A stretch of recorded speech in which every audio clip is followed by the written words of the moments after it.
Historia del cristianismo, escrita por Justo L. González. Capítulo 29. La Iglesia Oriental. Cuando no tengo libros, o cuando mis pensamientos, que me torturan como espinas, me impiden disfrutar de la lectura, voy a la iglesia, que es el remedio disponible para todas las enfermedades del alma. La frescura de las imágenes atrae mis miradas, cautiva mis ojos, e insensiblemente me lleva el alma a la alabanza divina. Juan de Damasco. Durante los primeros capítulos de esta sección, nuestra atención se ha dirigido casi exclusivamente hacia el occidente, a la porción del Imperio Romano que hablaba mayormente el latín. Esto es justo, pues es de ese cristianismo occidental que casi todos nosotros, tanto católicos como protestantes, somos herederos. Por tanto, la mayor parte de nuestra narración tratará acerca de él. Pero no debemos olvidar que, mientras sucedían los acontecimientos que hemos ido refiriendo, existía todavía una iglesia pujante en la porción oriental del viejo Imperio Romano. Fue en esa parte del imperio, en Palestina, donde el cristianismo tuvo su origen. En Antioquía los seguidores del Camino fueron llamados cristianos por primera vez. En Alejandría se forjó buena parte de la teología cristiana antigua. Y la ciudad de Constantinopla fue fundada para ser una nueva Roma cristiana. Luego, haríamos mal si olvidásemos la historia de esta parte tan importante de la Iglesia cristiana. Según veremos en este capítulo, y a través de toda nuestra historia, el cristianismo oriental pronto desarrolló características muy distintas de las de su congénere de Occidente. Puesto que en el Oriente el imperio continuó existiendo por 1000 años después que los bárbaros destruyeron el imperio de Occidente, no hubo allí el vacío de poder que papas como Gregorio el Grande llenaron en el Occidente. Esto a su vez quiso decir que el Estado tuvo casi siempre un dominio efectivo sobre la Iglesia. En el volumen anterior vimos la trágica historia de Juan Crisóstomo en sus conflictos con la corona. Esa historia es índice de las relaciones entre la Iglesia y el Estado que prevalecerían por siglos en el Imperio bizantino. El emperador tendría la última palabra, no solo en asuntos civiles y administrativos, sino aún en cuestiones de doctrina. La consecuencia inmediata de esto fue que los debates doctrinales, que siempre habían sido más activos en el Oriente que en el Occidente, ahora se volvieron enconados. El partido que ganaba lograba que sus contrincantes fuesen depuestos y exiliados. A fin de triunfar en el debate, lo importante no era tanto tener razón, como tener el apoyo del emperador o sus ministros. No faltaron casos en los que los contrincantes hicieron uso directo de la violencia. Y las cuestiones que se debatían se volvieron cada vez más detalladas y abstractas. Sin embargo, todo esto no ha de hacernos pensar que lo que estaba teniendo lugar en el Oriente carecía de importancia. Durante el periodo que estamos estudiando, la Iglesia era todavía una, y aunque a los historiadores nos pueda parecer que ya existían diferencias marcadas entre el Oriente y el Occidente, a quienes les tocó vivir en aquellos tiempos les parecía que lo más importante era la unidad de la Iglesia, a pesar de tales diferencias. Por tanto, los debates teológicos que hemos de estudiar en este capítulo, aunque tuvieron lugar mayormente en el Oriente y nunca sacudieron verdaderamente a la Iglesia occidental, fueron de gran importancia para toda la Iglesia, y su impacto puede sentirse hasta nuestros días. A la postre, tanto la Iglesia occidental como la oriental aceptaron el resultado final de estas controversias. Un bosquejo, los primeros 7 concilios. En términos generales, podría decirse que estos debates teológicos hallaron sus puntos culminantes en los primeros 7 concilios ecuménicos. En la sección anterior hemos tratado acerca de los 2 primeros. Pero en todo caso, a modo de bosquejo de lo que hemos dicho y lo que ha de seguir, ofrecemos la siguiente lista de aquellos primeros concilios y sus fechas. El primer concilio se realizó en Nicea, en el año 325. El segundo concilio se realizó en Constantinopla, en el año 381. El tercer concilio se realizó en Éfeso, en el año 431. El cuarto concilio se realizó en Calcedonia, en el año 451. El quinto concilio se realizó en Constantinopla, en el año 553. El sexto concilio se realizó en Constantinopla, durante los años 680 y 681. El séptimo concilio se realizó en Nicea, en el año 787. Como vemos, La narración de los debates que tuvieron lugar alrededor de estos concilios nos llevará aproximadamente hasta la misma fecha en que hemos dejado nuestro relato en Occidente, es decir, la coronación de Carlomagno como emperador en el año 800. Los dos primeros concilios, el de Nicea y el de Constantinopla, trataron principalmente acerca de la controversia arriana que hemos discutido en la sección anterior. El lector recordará que esa controversia se refería a la relación entre el Padre y el Hijo o Verbo y, en sus etapas finales, el Espíritu Santo. El resultado de ese debate fue la promulgación de la doctrina trinitaria por los concilios de Nicea y Constantinopla. El tema que a partir de entonces ocupará la atención de los teólogos y que tratarán de definir todos los concilios, hasta el sexto, se relaciona estrechamente con el anterior y consiste en el modo en que la humanidad y la divinidad se relacionan en Jesucristo. En otras palabras, mientras en la controversia arriana el debate era principalmente trinitario, en este nuevo periodo el debate será cristológico. Por último, el séptimo concilio ecuménico tratará acerca de las imágenes. Pasemos entonces a discutir el desarrollo de las controversias cristológicas. Apolinario y el Concilio de Constantinopla. Las controversias cristológicas tenían profundas raíces en diversos modos de ver la fe cristiana y la tarea de la teología. Ya en la primera sección de esta historia hemos visto que desde fecha muy temprana comenzaron a surgir distintos tipos de teología en diversas regiones del imperio. En el Oriente, estas dos posiciones pueden describirse refiriéndonos a las dos grandes ciudades que desde tiempos antiguos habían sido los principales centros de actividad teológica, Antioquía y Alejandría. Esto no quiere decir, naturalmente, que en cada una de estas dos ciudades todos pensaran igual. Por ejemplo, siempre hubo en Antioquía quienes se acercaban más a la perspectiva alejandrina que a la antioqueña. Pero en términos generales, y a fin de clarificar la situación, la distinción entre la teología de Antioquía y la de Alejandría es válida. En Alejandría, por lo menos desde tiempos de Clemente a fines del siglo II, los teólogos cristianos habían interpretado su fe a la luz de la tradición platónica.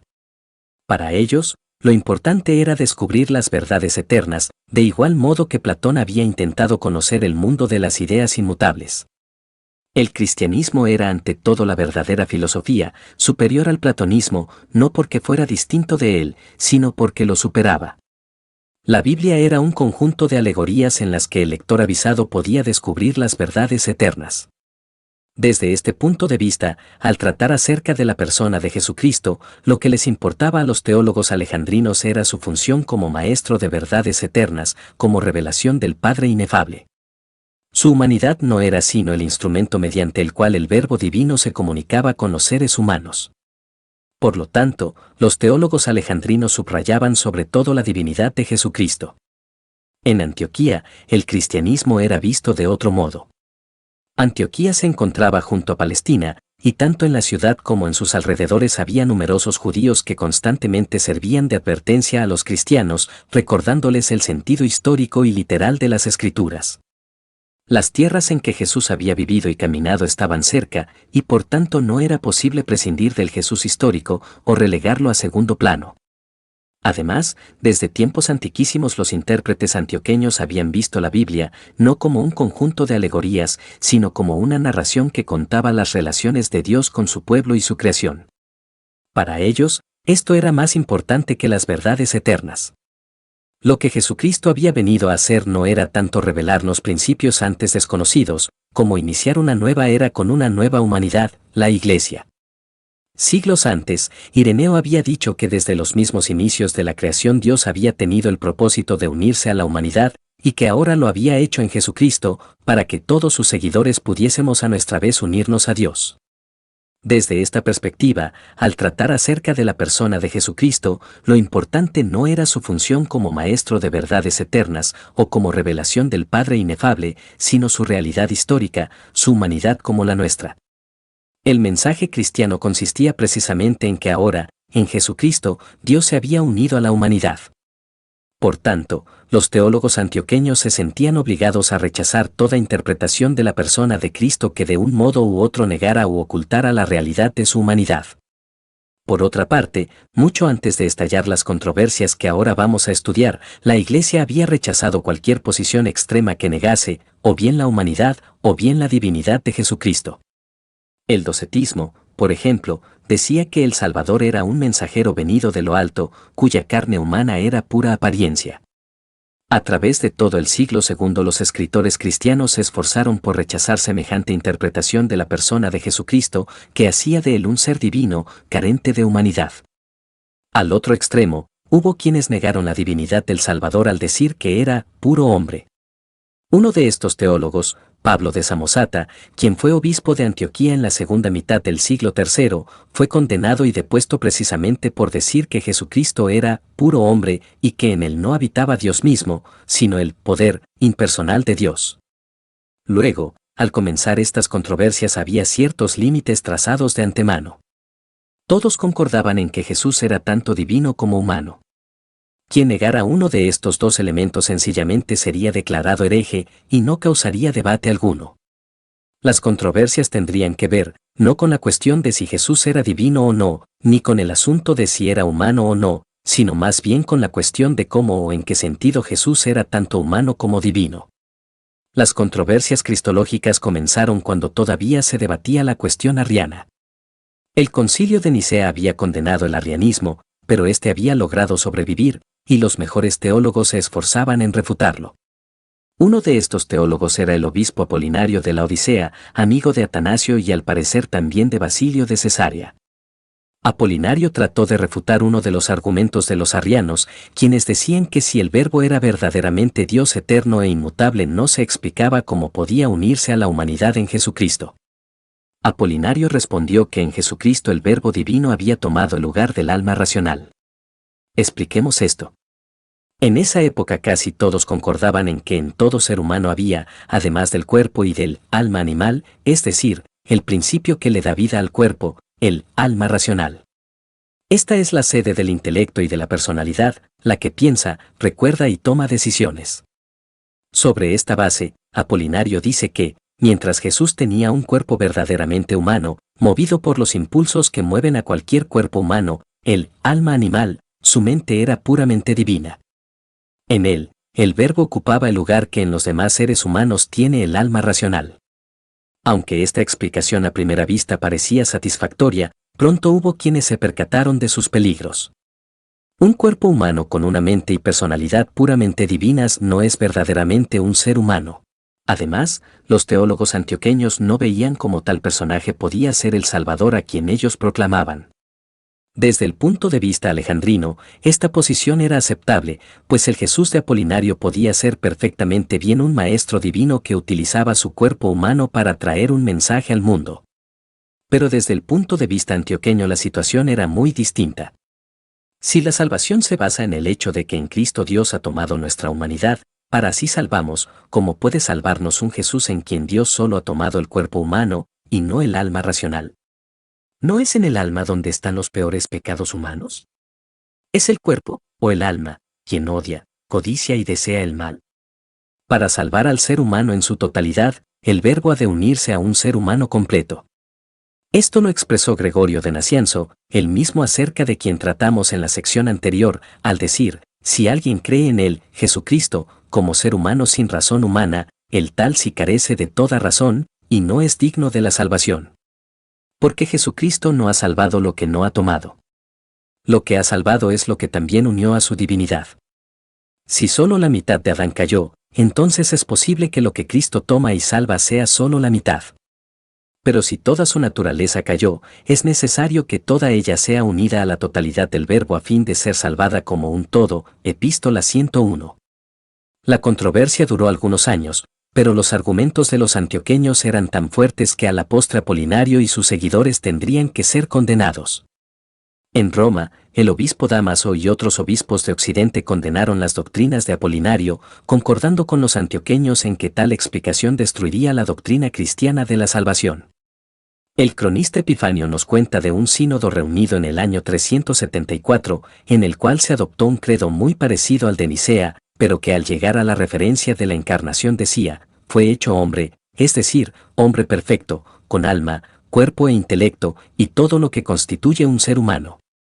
Por fin, el Concilio de Constantinopla del año 381, el mismo que puso fin a la controversia arriana, condenó el apolinarismo. La Iglesia había decidido que la cristología alejandrina en su forma extrema no era aceptable. Nestorio y el Concilio de Efeso. El próximo episodio de las controversias cristológicas tuvo lugar alrededor de la persona de Nestorio, quien finalmente fue condenado en el Tercer Concilio Ecuménico, que se reunió en Efeso en el 431. Nestorio era un partidario de la escuela de Antioquía que había sido hecho patriarca de Constantinopla en el 428. Políticamente, su situación era difícil, pues el patriarcado de Constantinopla se había vuelto motivo de discordias entre los patriarcas de Alejandría y Antioquía. El Concilio de Constantinopla había declarado que esa ciudad tendría en el oriente una precedencia semejante a la que gozaba la vieja Roma en el occidente. Esto no era sino el reconocimiento de la realidad política, pues Constantinopla había venido a ser la capital del Imperio Oriental. Pero los patriarcas de Alejandría no quedaron contentos ante semejante postergación, sobre todo por cuanto tradicionalmente Constantinopla había estado más cerca de Antioquía en sus posiciones teológicas, y muchos de los patriarcas de Constantinopla resultaban entonces aliados de los de Antioquía. Por tanto, cuando Nestorio ascendió al patriarcado de Constantinopla, era de esperarse que contaría con la oposición de los alejandrinos. El motivo inmediato de la controversia fue el término Theotokos, que se aplicaba a la Virgen María. Theotokos, que se traduce generalmente como Madre de Dios, literalmente quiere decir paridora de Dios.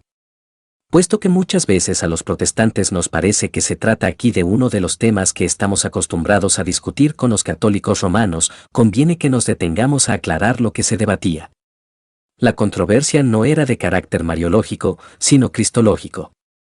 Lo que estaba en juego no era quién era la Virgen María, o qué honores se le debían, sino quién era el que había nacido de María, y cómo debía hablarse de él. Los antioqueños temían que, si se llegaba a hablar de una unión demasiado estrecha entre la humanidad y la divinidad de Jesucristo, esta última llegaría a eclipsar la primera, de modo que se perdería el sentido de la verdadera y total humanidad del Salvador.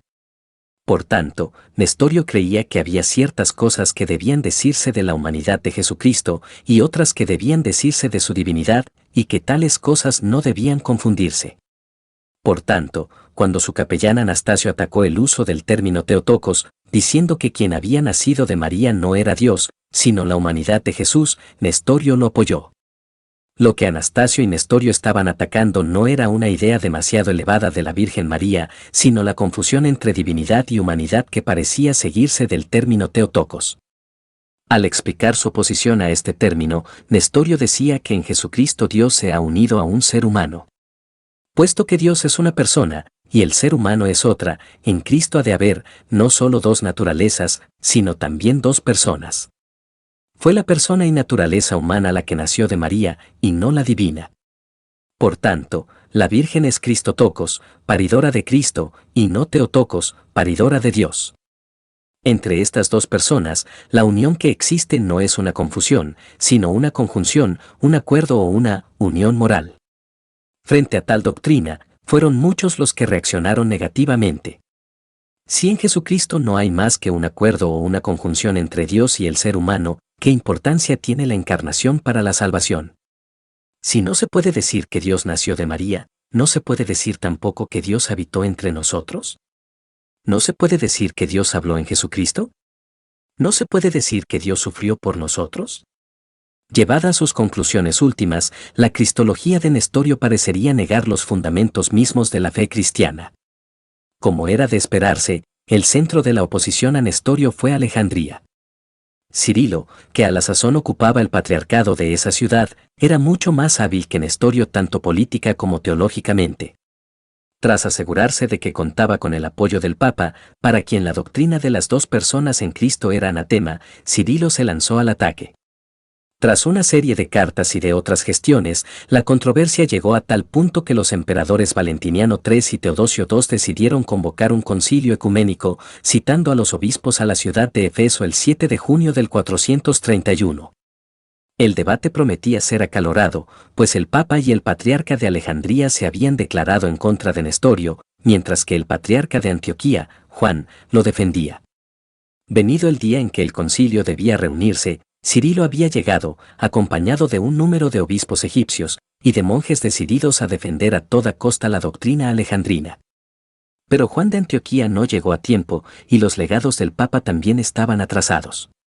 Por fin, tras esperar hasta el día 22 de junio, Cirilo decidió comenzar las sesiones del concilio, a pesar de que el legado imperial y unos 78 obispos se oponían.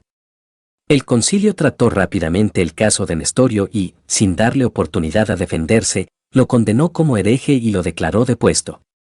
Pocos días después llegaron Juan de Antioquía y los suyos, quienes al saber lo sucedido sencillamente se constituyeron en concilio aparte y condenaron a Cirilo, al tiempo que absolvían a Nestorio. Cuando llegaron los legados papales, el concilio de Cirilo, que en todo caso contaba con la mayoría de los obispos presentes, se reunió de nuevo y condenó, no solo a Nestorio, sino también a Juan y a todos los que habían tomado parte en su concilio.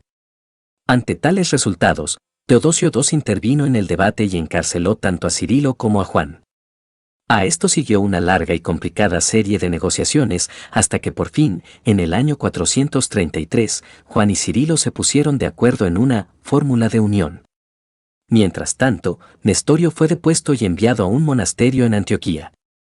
Más tarde fue trasladado a la remota ciudad de Petra y por fin a un oasis en el desierto de Libia, donde pasó el resto de sus días. Como resultado de esas negociaciones, el concilio de Cirilo fue declarado válido, y por tanto el título de Teotocos, aplicado a María, vino a ser parte de la doctrina de la Iglesia y señal de ortodoxia, tanto en el Oriente como en el Occidente.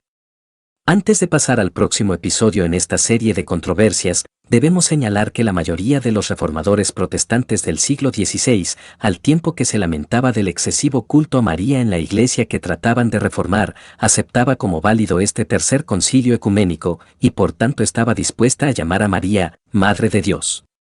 Esto lo hacían aquellos reformadores porque se percataban de que lo que se discutía en el siglo V no era el lugar de la devoción a María en la vida cristiana, sino la relación entre la humanidad y la divinidad de Jesucristo.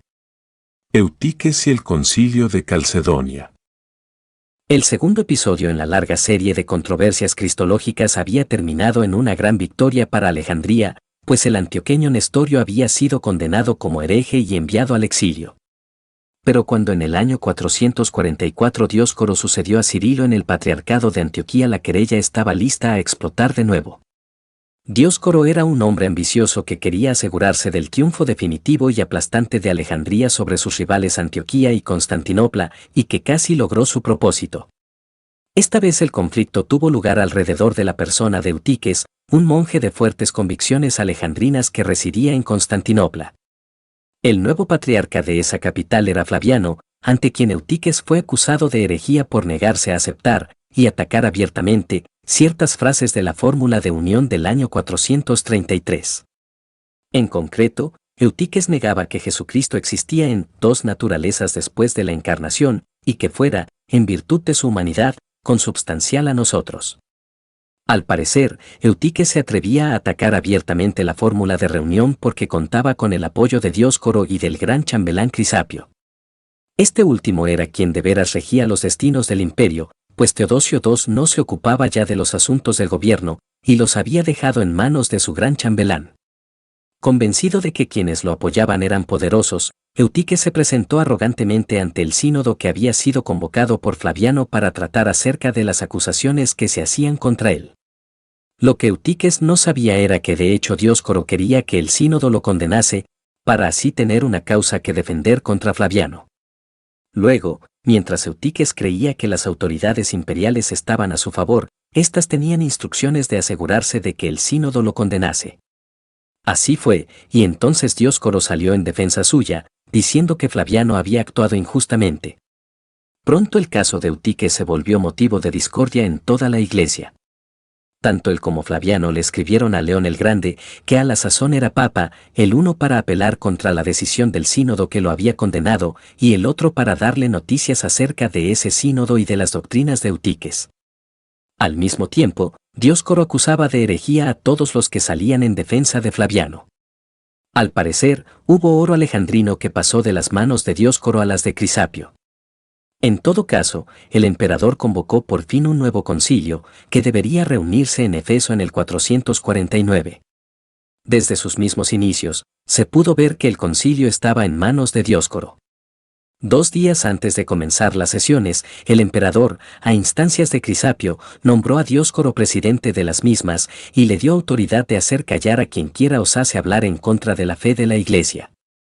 El resultado fue lo que el Papa León llamó, con toda razón, un latrocinio.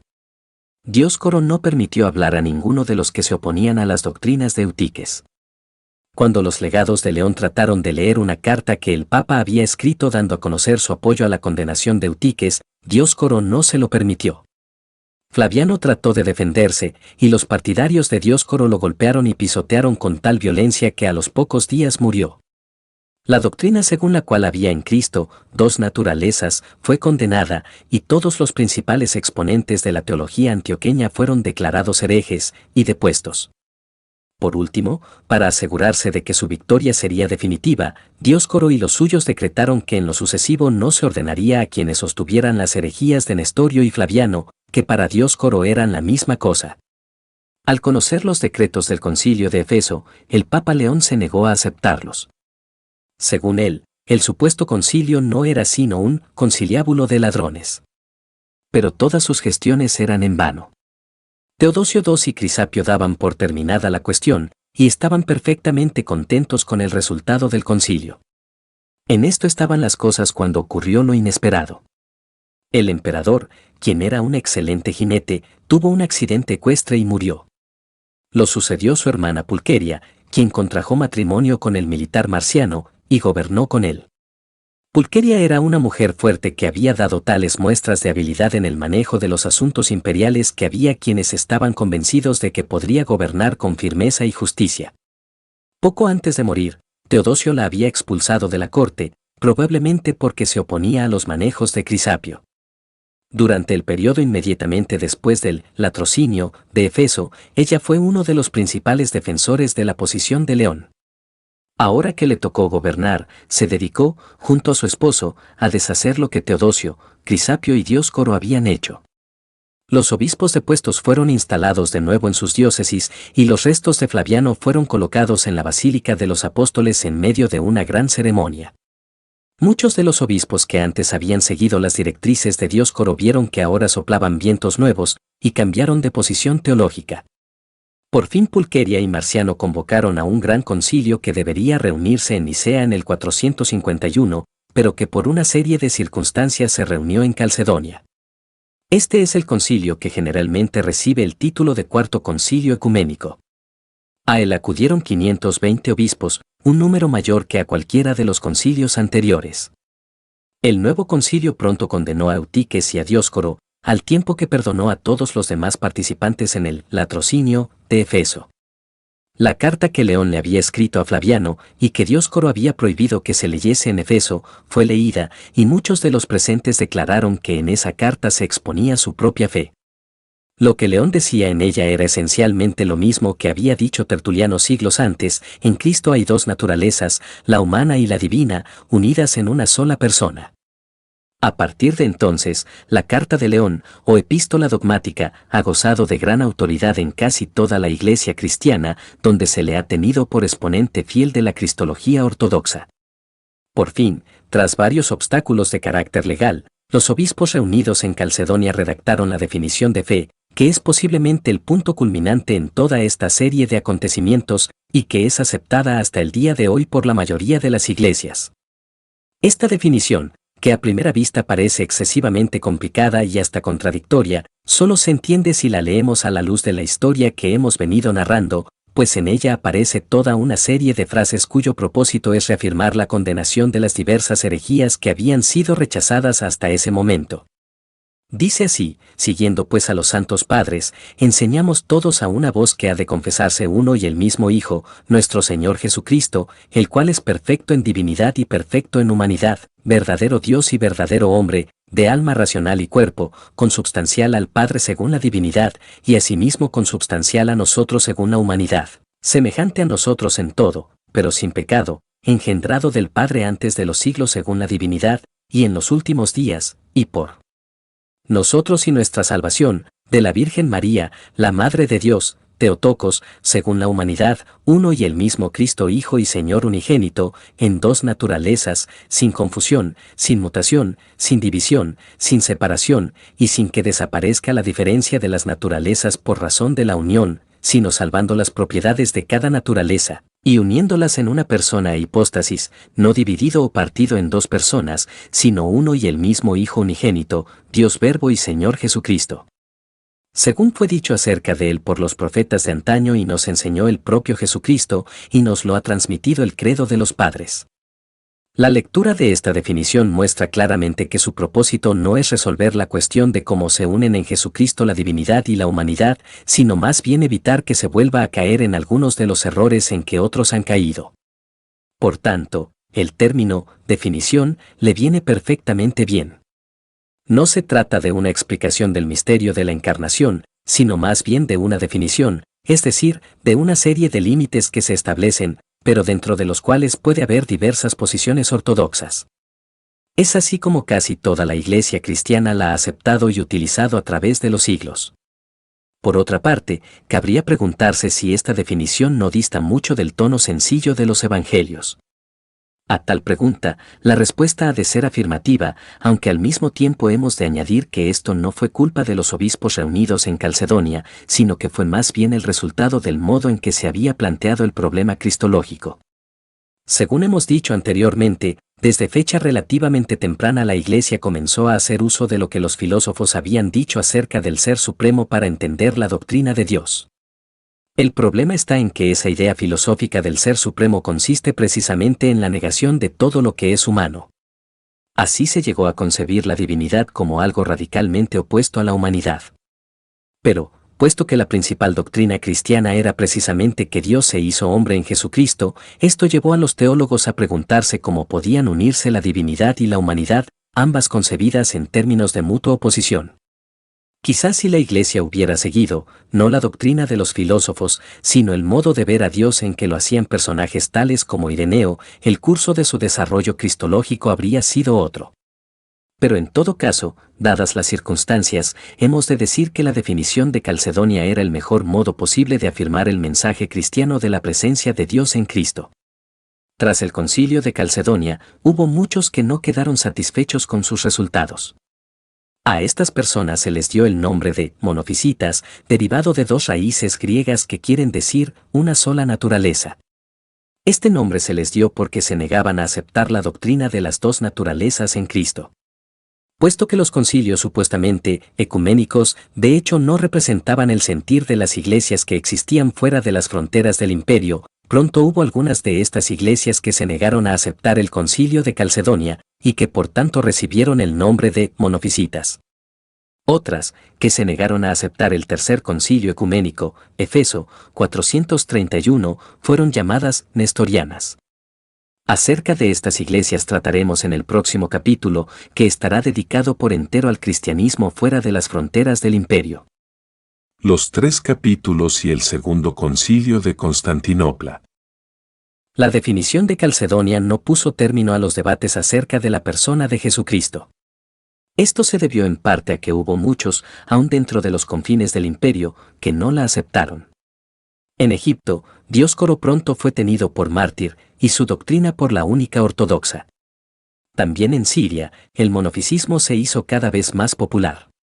Los historiadores debaten todavía las razones por las que el concilio de Calcedonia no logró el apoyo de estas regiones, pero parece probable que al menos una de las razones fue que muchas personas, tanto en Siria como en Egipto, se consideraban ajenas a los intereses del imperio, y que su oposición a las políticas oficiales tomó forma de oposición a la teología oficial del gobierno de Constantinopla. En todo caso, los emperadores pronto se vieron en la necesidad de atraerse de nuevo a estas gentes que no veían con buenos ojos las decisiones del concilio de Calcedonia.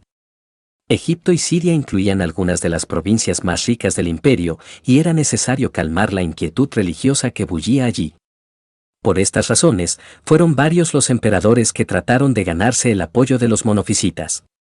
Repetidamente, esta política resultó ser desastrosa, pues los descontentos de Siria y Egipto lo eran por causas sociales, políticas y económicas, y su lealtad no podía lograrse mediante fórmulas teológicas, en tanto no se subsanasen las causas del desasosiego.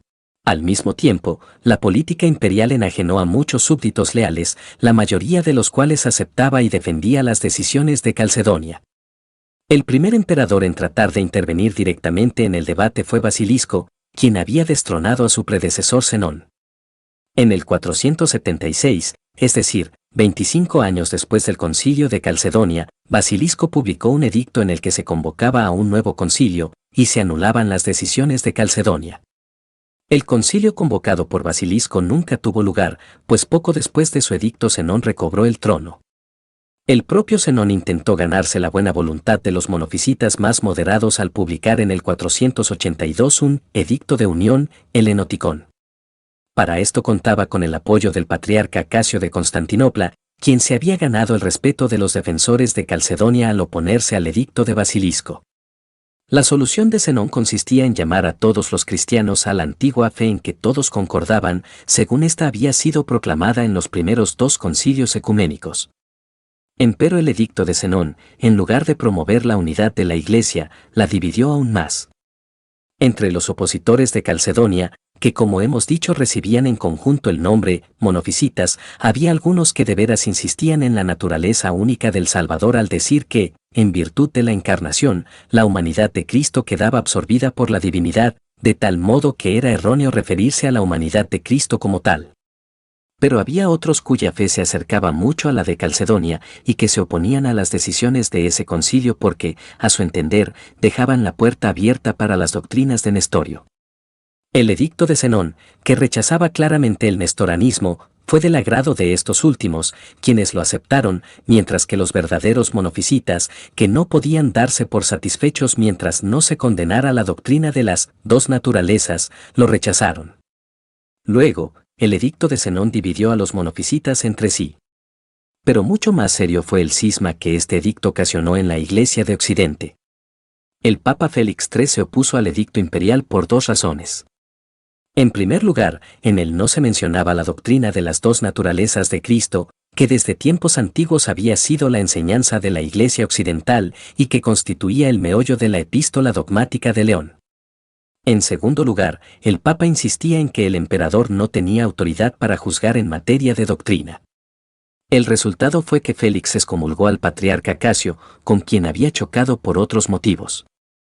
Este es el llamado cisma de Acasio, que mantuvo a las iglesias de Oriente y Occidente separadas hasta el año 519, cuando el emperador Justino y el papa Hormisdas llegaron a un acuerdo en el que se confirmó la autoridad del concilio de Calcedonia y de la epístola dogmática de León. Además, todos los obispos que habían sido depuestos por negarse a aceptar el edicto de Zenón fueron restaurados. A la muerte de Justino en el 527, su sobrino Justiniano lo sucedió. Justiniano resultó ser uno de los más hábiles de todos los emperadores bizantinos. Su gran sueño era restaurar el imperio romano a su perdida unidad y grandeza. Durante su reinado, los generales Belisario, Narcés y otros emprendieron campañas que le devolvieron al imperio romano las costas de África y España, así como los territorios que los godos habían ocupado en Italia. Una vez más, el Mediterráneo se volvió un lago romano, aunque los gobernantes que se daban el título de romanos vivían en Constantinopla, y la mayoría de ellos hablaba el griego más bien que el latín. Como parte de su plan de restaurar la perdida gloria del viejo imperio, Justiniano hizo reconstruir la Catedral de Santa Sofía, construida por Constantino, que había quedado en ruinas. Pero su deseo no era sencillamente volver a levantar el mismo edificio, sino crear un templo sin igual en todo el mundo. Se dice que, cuando por fin vio la obra terminada, Justiniano dijo: «Salomón, te he superado». De igual modo, Justiniano decidió que era necesario codificar el complejo sistema legal que el imperio había desarrollado a través de los siglos. Esta tarea quedó en manos de Triboniano, uno de sus más capaces servidores, y en unos pocos años Justiniano había logrado producir lo que los historiadores de la jurisprudencia consideran un monumento de proporciones semejantes a las de la Catedral de Santa Sofía en la historia de la arquitectura. Pero todos los sueños de Justiniano no podrían verse realizados sin lograr la unión de una iglesia dividida por la cuestión cristológica.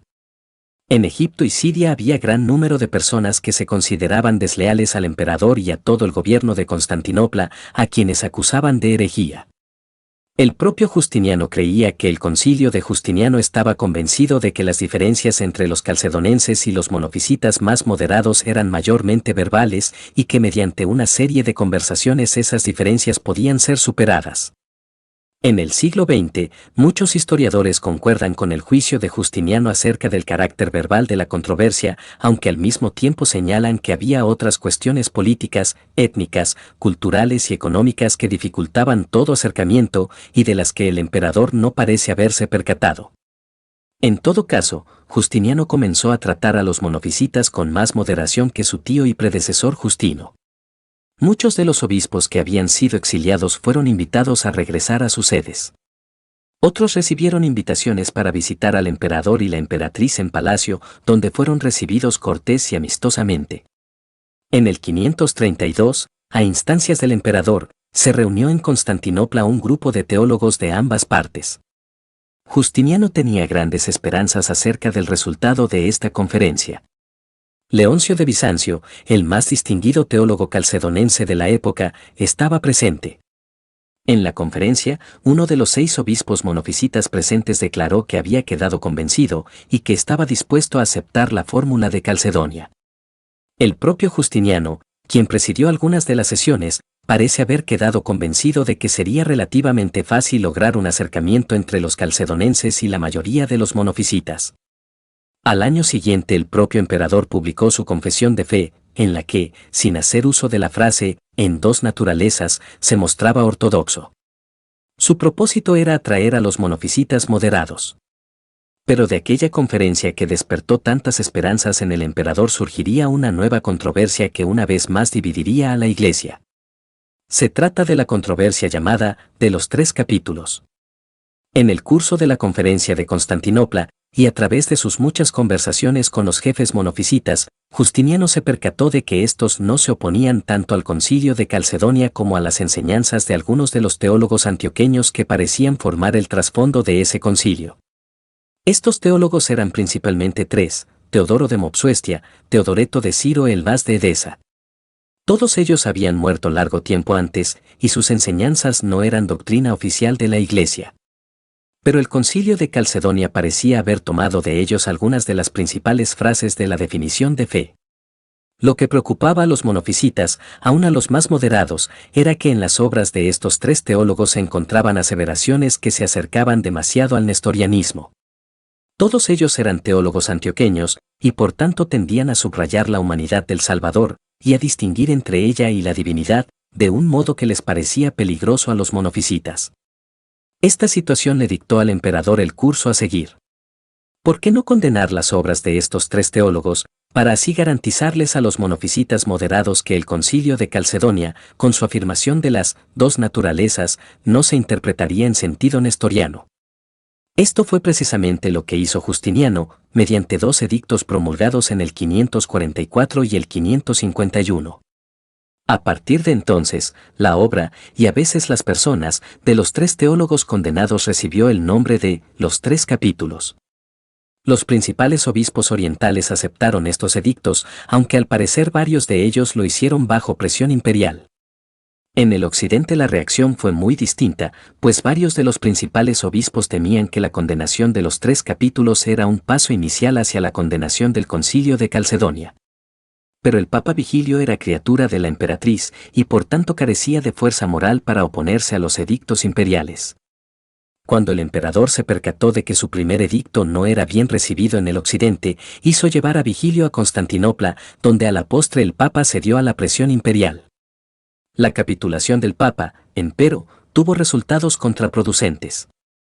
La reacción de los obispos occidentales fue tan fuerte y firme, que varios de los obispos orientales que antes habían apoyado al emperador ahora cambiaron de política.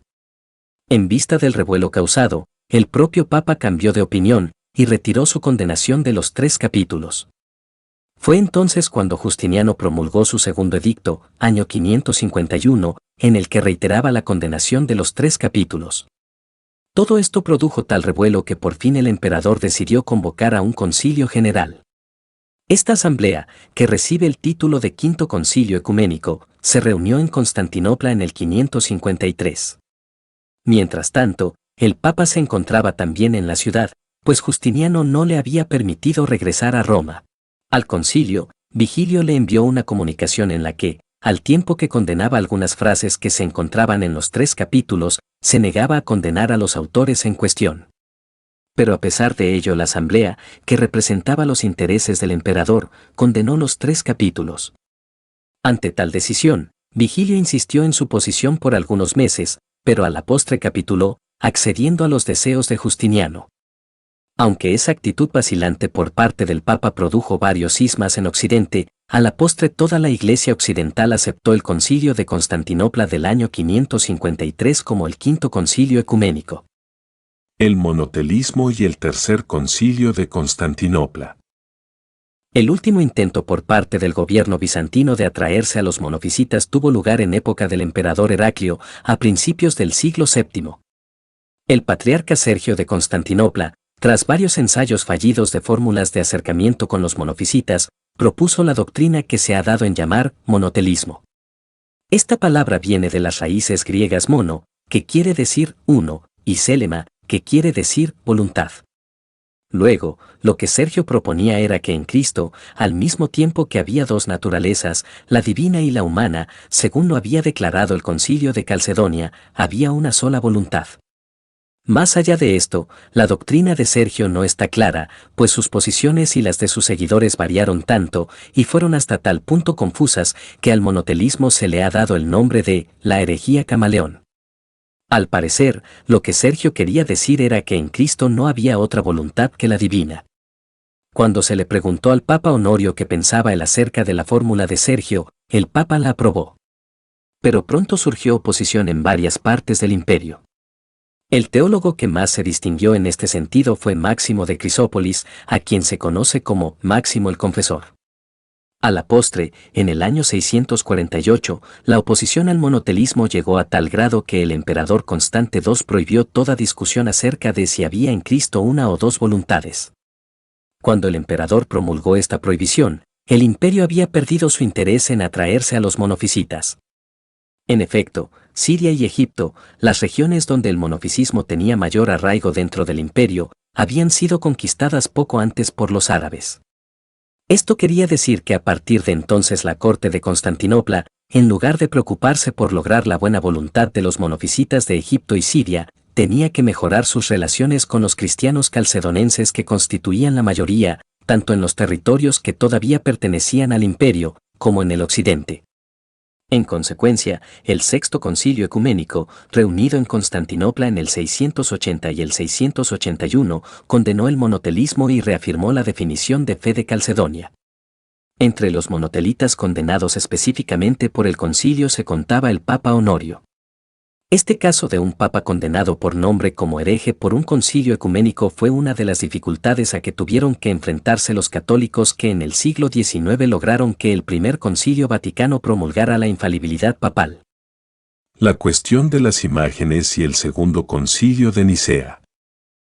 La última gran controversia que sacudió a la Iglesia durante el periodo que estamos estudiando, es decir, los años anteriores al 800, fue la que se produjo alrededor de la cuestión de si debían o no utilizarse imágenes en el culto público.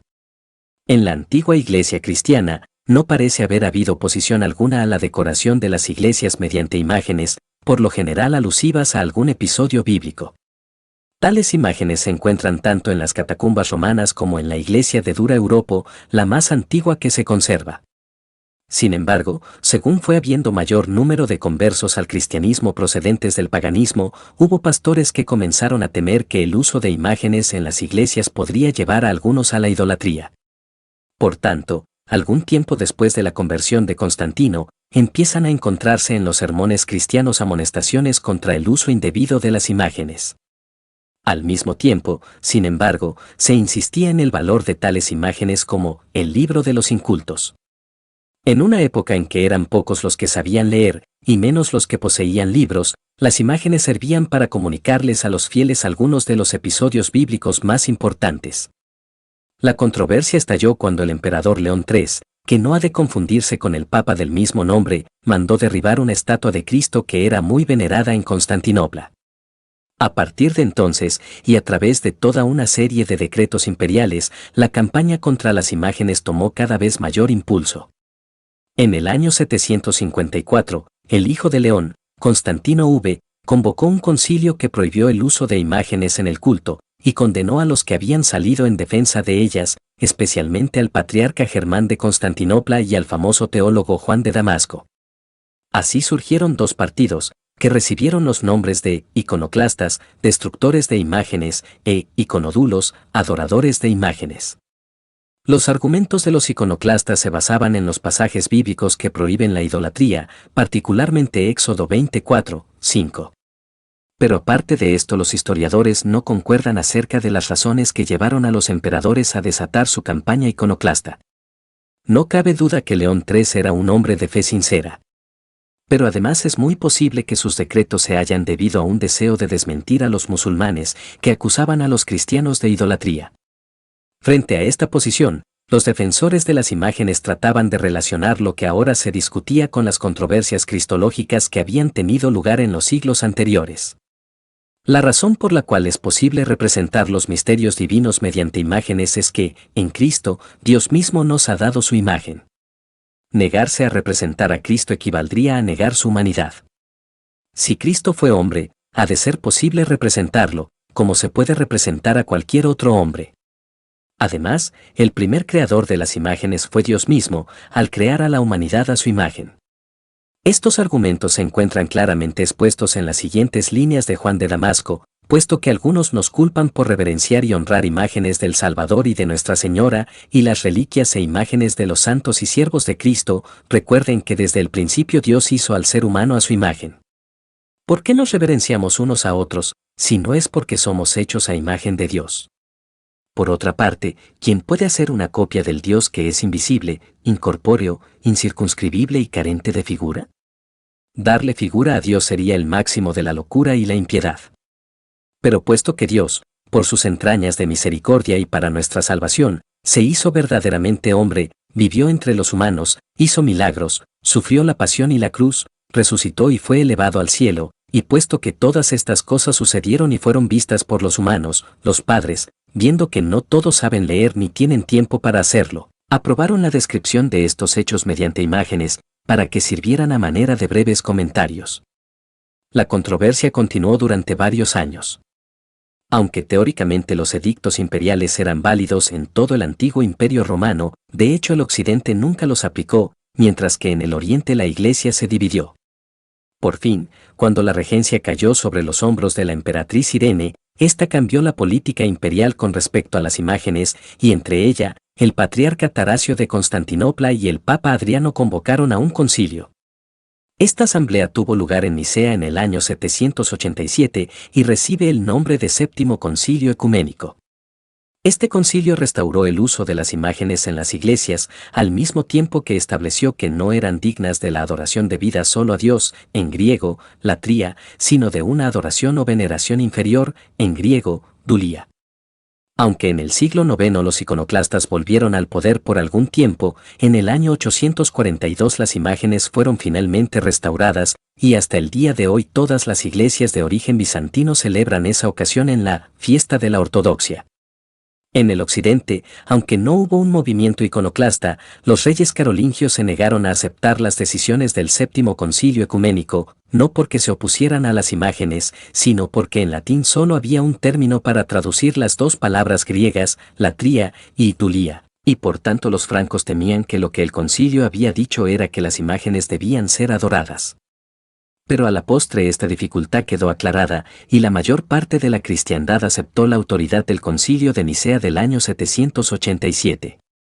Los primeros 7 concilios ecuménicos discutieron cuestiones harto complejas y a menudo confusas. Pero a pesar de ello su importancia en el desarrollo de la teología cristiana ha sido inmensa. A través de toda la Edad Media, casi todos los cristianos, tanto orientales como occidentales, aceptaron su autoridad, y por tanto trataron de forjar su pensamiento dentro de los límites trazados por ellos. Solo algunos de los cristianos que vivían fuera de las fronteras del antiguo Imperio Romano, a quienes dedicaremos el próximo capítulo, rechazaron la autoridad de algunos de estos concilios. En la época de la Reforma, La mayoría de los reformadores aceptó al menos los primeros 4, y por tanto son muchos los protestantes que todavía admiten su autoridad. Algunas iglesias surgidas de la Reforma aceptan los primeros 7 concilios ecuménicos. Después de estos 7, la mayoría de los concilios supuestamente ecuménicos no tuvo representación de las iglesias orientales, que por tanto no los aprueban.